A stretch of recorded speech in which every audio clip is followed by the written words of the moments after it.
Good morning. Hi, cubies and newbies. I am Sunshine. This is the ABCube method for solving Rubik's Cubes.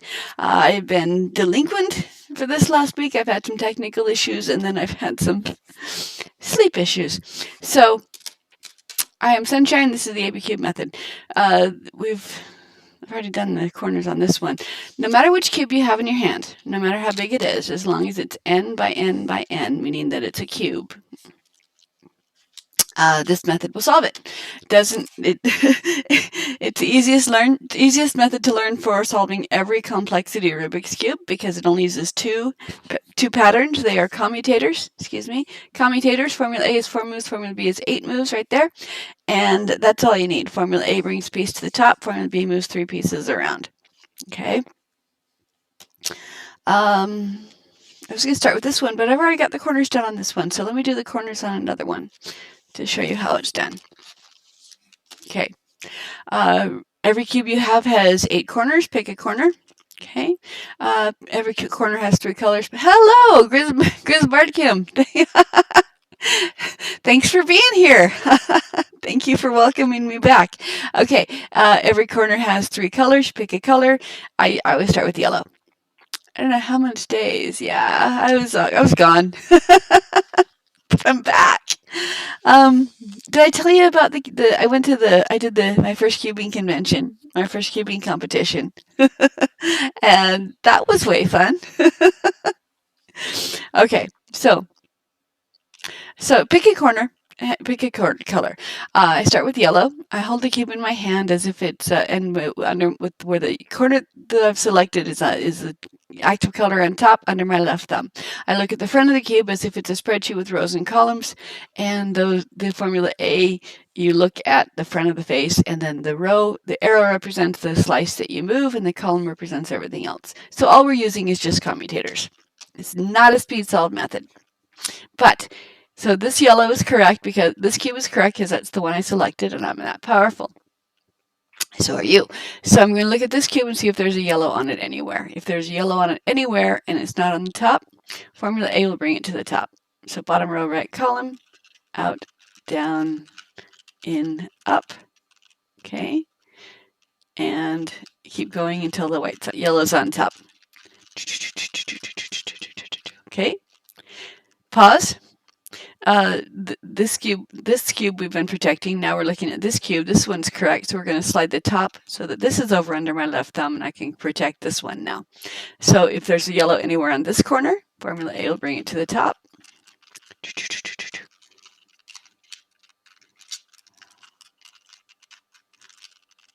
Pause. We're only looking at the yellows. We're only looking at the corners. Slide it to preserve it and continue with this one.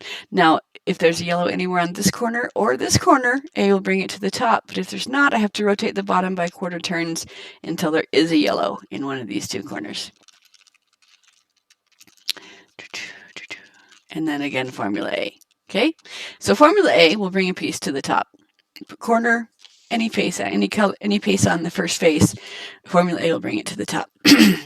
Okay, and once that's done, we look at your corner has 3 colors, not just one. So now we're going to look at the rest of the corners on the colors on the corners, and we're going to see whether they match to each other. And now at this point, one of 3 things has happened. Either all of them match, none of them match, or one side matches. Okay, blue does not equal red, green does not equal blue, red does not equal green, orange equals orange. Okay, if no side matches, it doesn't matter which way you hold it. You do formula B and then A to bring the yellows back to the B will move 3 things around. B will bring it back to the top. So if there is a matching face, we hold that matching face to the back. If there's not, it doesn't matter which way we hold it, but we're going to do formula B, top row, 2 columns. They're the outside columns for the corners. Slide up, slide up, slide down, slide down. This cube was preserved. These 3 pieces moved. The rest of the cube did nothing. You can't tell because it's scrambled, but the rest of the cube did nothing. And now formula A brings it back to the top. Slide. So, Grisbart, have you done anything fun and exciting while I was gone?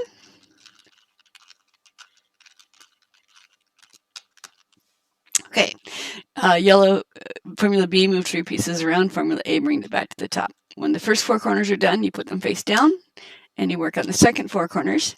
Okay, you have to determine which color is the second face, the opposite face, and it's a color that's not touching yellow. On normal cubes, it's always white. So if there are any whites already on top, we'll preserve them. Otherwise, we just start with a cube in the top front right corner that wants to be twisted. Okay, and then now Formula A switches these two and twists it as it goes along. So we don't have to establish that there's a white there because we've already established that. But Formula A brings it to the top. Okay, pause, slide that out of the way to preserve it. This one's also white already. We're going to preserve that one. Continue with this one. Now notice we haven't changed the orientation of the cube. We've just rotated the top. And because we didn't change the orientation of the cube, when the white is on top, the yellow is unharmed. Okay, we check to see if the sides are correct. They are. Well, like I said, one of 3 things happens. Either all of them are correct to each other, none of them are, or one side is. So that's how you do the corners. And then on the 2 by 2, that's all there is. And on everything else, that dictates what color each face is going to be. The corners dictate what color the face is going to be. So since I've been looking for yellow and white, I'm going to continue looking for yellow and white. Hold them on hold my cube so that yellow and white, as dictated by the corners, are left and right. Okay, so and then we find we're looking, the corners are correct, so now we're looking to place the pieces in between the corners, which are the edge pieces, and we're ignoring the center still, and we're letting the corners dictate the colors. So we look at the pieces that are in the middle area. We're holding the yellow and white left and right. We're looking at the edge pieces in the middle area. Okay, on the 5 by 5, there's 3. And we're looking for yellow or white. Okay, so here is a yellow. Here's a yellow. So this is the piece that I'm going to place next. Okay. So yellow and white are left and right. My yellow's on top. So I'm going to bring the corners together to match the front face. And then the top color determines which direction it's going. So the blue and yellow will land above the blue and yellow corner. Something corner, not the blue and white something corner. So it's going in this direction. So top row, and the 2 columns are where it's going to land and where it begins. So this column and this column and this row. Okay, again, we just follow the commutator right here. Away, first up is where it's going to land. Back, second up is where it is right now, where it begins. Okay, that placed it, and then down and down. Okay. To show you what that did, slide up, slide down, and it moved 3 pieces. Okay, put this piece over here, moved this piece forward, and it did that for that one. So for Formula B, moves 3 pieces and always 3 pieces. Unless you have a dodecahedron Minx cube. Okay, so that cube is placed. Yellow and white are left and right. Find another yellow or white. Here's one, but my active color is on the front. I want it to be on the top, so I'm going to rotate the cube around this corner, this piece. Yellow and white are still left and right, but in the other direction. It doesn't matter as long as they're left and right. Corners already match the front, so it's going in this direction. So this top row, first column is this one, second column is this one. Up, down, down. Okay. Look for yellow or whites, find them. Corners match the front. Okay. Look real quick to see whether that's helpful, and it's not. So corners match the front. It's going this direction. Okay. I'm going to place these here. This one wants to move out as well, so I'm throwing this piece in there as well. Treat it like one piece. Up, down, down. Okay, so that's there. Keep yellow and white left and right. Here's my colors, but they're on the front, so I'm going to flip it so that it's on top. So yeah, on my competition, I got about 37 seconds on the 2 by 2. I got a minute and a half on the 3 by 3, and I was not fast enough on the 4 or the 5 to proceed to the second round. But the 6 by 6, my cube broke. One of the pieces came out. I meant into the solve, so I got a do not finish on that one. And the 7 by 7, I got 18 minutes for the 7 by 7. I'm going to work on my 7 by 7. So top row, first column, second column. So that'll be fun. But it was nice to be there, to just be there and meet other cubers. It was just highly recommend. Okay, so up, up, down, down. Okay. Lather, rinse, repeat. So I met someone at my physical therapy. He noticed my purse, noticed my cubes, and would like to learn. So there's a possibility in the near future that I'm going to be doing a live tutorial using Zoom. Yes, incorporating Zoom into my Twitch stream. So that will be fun. That was the goal that I had in mind when I set up my Twitch stream, was that I'd be able to teach people in real time, and I can teach up to 4 people at a time. So all the rest of this was just practice. Corners match the front. It's going in this direction. Up, up, down, down. Okay. Again, this method works on every complexity cube. Also works on the minxes, the dodecahedron and star puzzles. The only difference between the two of these, as it relates to my solve, 1, 2, 3, is that the cube can get parities. The minx cannot. Parity's a lie. It means the center is a quarter turn off. Fix the center with a single quarter turn slice, and the parity has poof dissolved, so you don't have to worry about it. The minx, if one of the 2 columns is the center column, affecting the star parts, it moves more than just 3 pieces around. It has some ancillary movement as well. So on the minx, you do the star parts first before the non-star parts. And other than that, A brings a piece to the top, B moves 3 pieces around, and that solves that puzzle as well. I have not tried it on other puzzles, so I don't know how well it does on those. That's not true. I did try it on, I have a pyramid, a pyraminx, and the formula A is sufficient to solve the pyraminx. I have a 5 by 5 pyraminx. I don't know what that's called, but I have a 5 by 5, and I have not yet solved it because I haven't figured it out yet. So as soon as I can return it to its standard, to its solved state, I'll be able to practice my patterns on it and see whether or not I can claim that this method works on the minxes as well or not.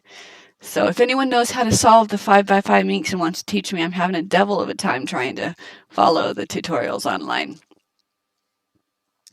Because my brand of neurospicy does not follow other people's patterns very well, which is why I came up with my own. Okay, so, all right, I can keep doing this for as long as there's a yellow or white in the middle. Okay, and it's going in this direction. The center needs to be displaced too, so let me do a quick look here. See. All right, so up, up, down, down. Okay. And when there's no more yellow or whites in the middle areas, then you assess to see if everything is correct. Sometimes it will be, sometimes there'll be pieces in the side that are misplaced because they were there to begin with and we haven't gotten to them yet. In which case, you just throw a random piece into that spot, and that moves the misplaced piece out to the middle where I can place it.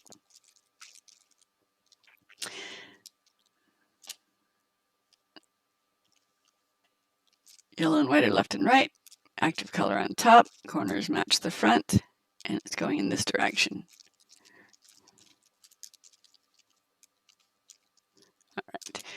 So there's no more yellow or whites on the edges in the middle. So I'll check to see. And the white edges are happily where they want to be, and the yellow edges are as well. If not, like I said, I would just, if this piece was incorrect, I would throw a random piece into that spot and then move it to the middle where I could place it. Okay. So I've done the opposite edges. Now I'm going to put the white face down. I'm going to work on the side edges. This is where a parity will show up if there's going to be a parity. And the way that I do my sides, I'm using only one column. I'm going to displace to the side, but I'm only going to displace from the first inner column through the middle. Okay, and then I'm going to work on display on those pieces. That means if there's a parity, it's going to show up opposite itself on the yellow side. Parities can show up in lots of different ways, and they have different algorithms based on what your parity looks like. You don't need any of that. Parities are all caused by the same thing and undone by the exact same thing. Just a single quarter turn is off. Slice that single quarter turn, and the parity disappears. And one of the reasons why I do my edges before the centers is so that I can just make that single quarter slice and the parity disappears without offsetting the center pieces, because I do my center pieces last, so that doesn't matter. All right, so we're coming back to, we're going to keep working with the not yellows until the yellows come back to the top. Now, when they come back to the top, they're going to come correctly or incorrectly. It doesn't matter. We only care if they're on the top layer, not necessarily the top face. One of these, so this yellow has already come back to the top. We're going to ignore it until the other yellow does as well. So this piece is on top, not yellow. Line it up to the corners match the front. Determine its direction. Up, up, down, down. Okay, it's at the top. All right, so yellow came to the top. Now we assess. Okay. Some of the pieces are correct, some of the pieces are not correct, okay? This piece, let's find if there's one edge piece flipped, there's two edge pieces flipped, so we'll find the other edge piece flipped, okay? Now, the way to flip this is I'm going to put this piece here, which will move it here. I'm going to bring it to the front, and I'm going to place it again. So just Formula B with then top, top, and then Formula B again.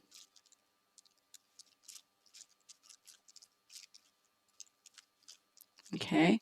All right. Now the yellow's on top. We assess the sides. This one's not correct. Okay. We don't have to look and see if any more are correct because we found one. So we're going to place a yellow piece into this spot, and then we'll place the side edges until the yellow comes to the top again.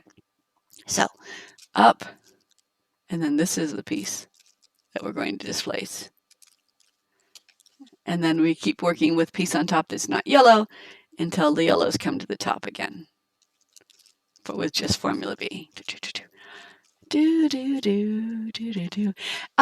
Grisbart, I'm looking to change my streaming times because school's in session and most of my most of my people, this time during the weekend is not convenient for some people. So I'm taking a survey, informal survey, of what would be a better time for me to stream on the daily. I'm changing my schedule up. So if there's a time of day that works better for you and my other viewers, then that's what I'm looking for. Okay, yellow came back to the top again, so now we check the sides. This one's correct, this one's correct, this one's correct, this one's correct. So we do have a parity, and like I said, I forced it to show up on the same slide, on the single slice, opposite each other.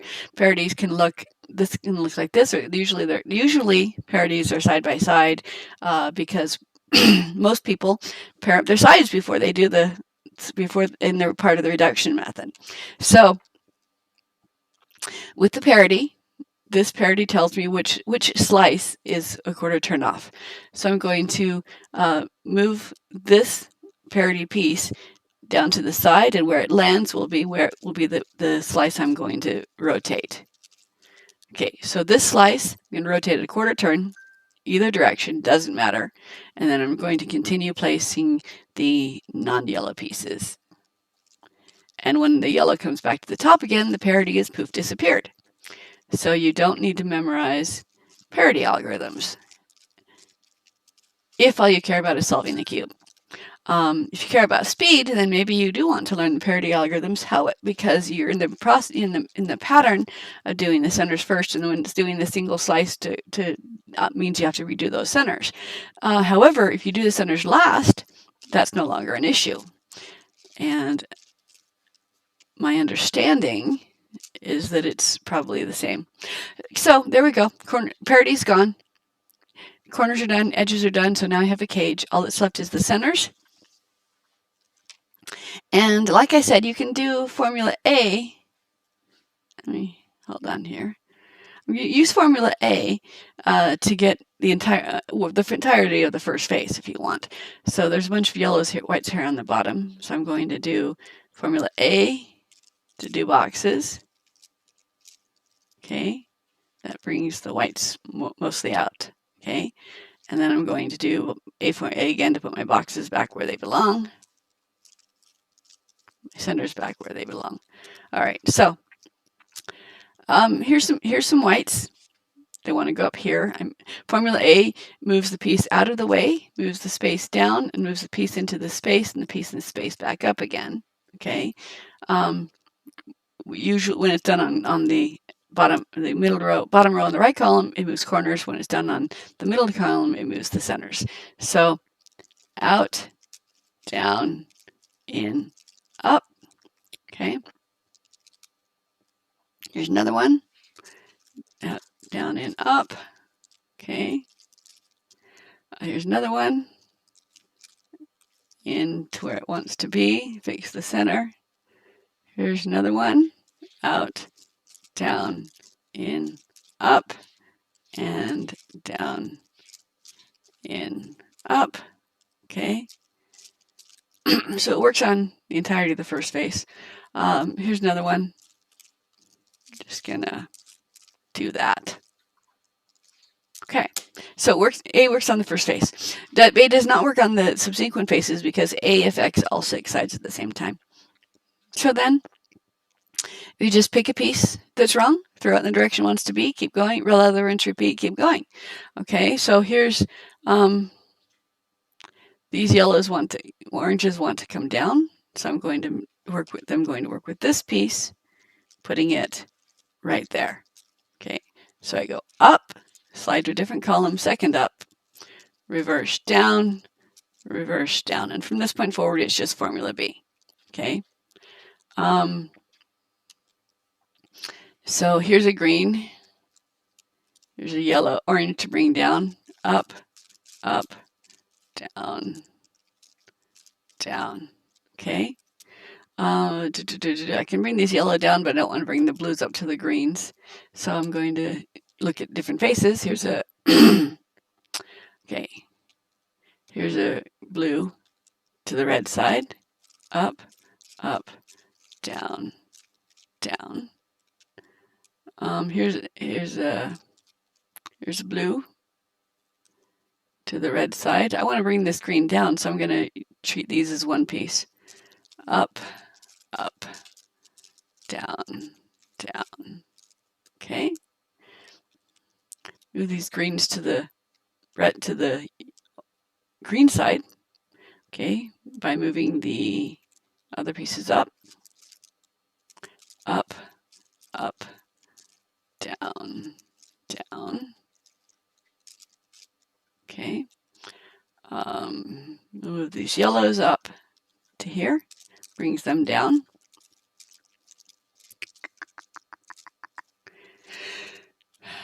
And it's just a matter of, okay, this yellow is going to go with that blue space. Priority is given to moving pieces into the right space without putting opposites in the place as well. So if I move this red up to here, it'll put a red on the orange side, which I don't want to do. So I'm going to use this yellow to bring this blue down.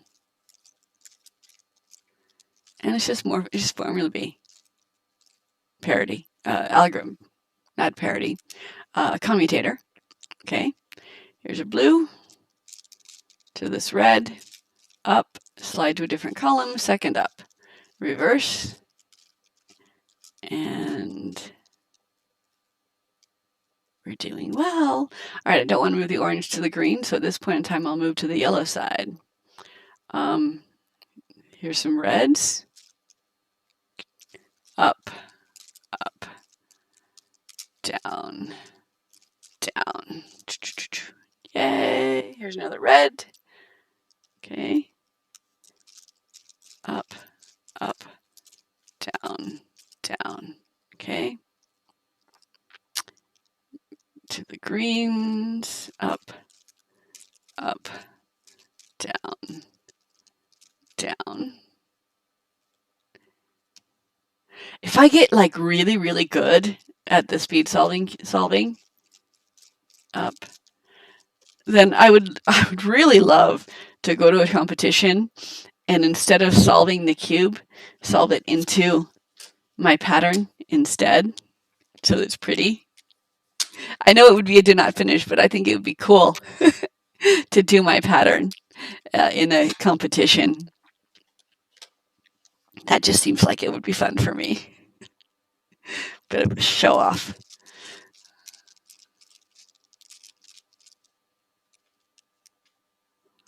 All right. Okay, blue.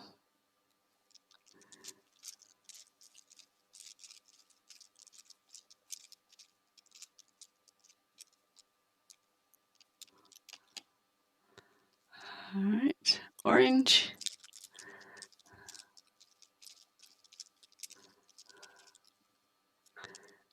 This piece.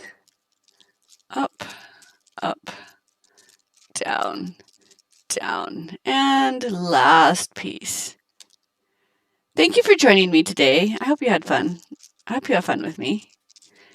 Bring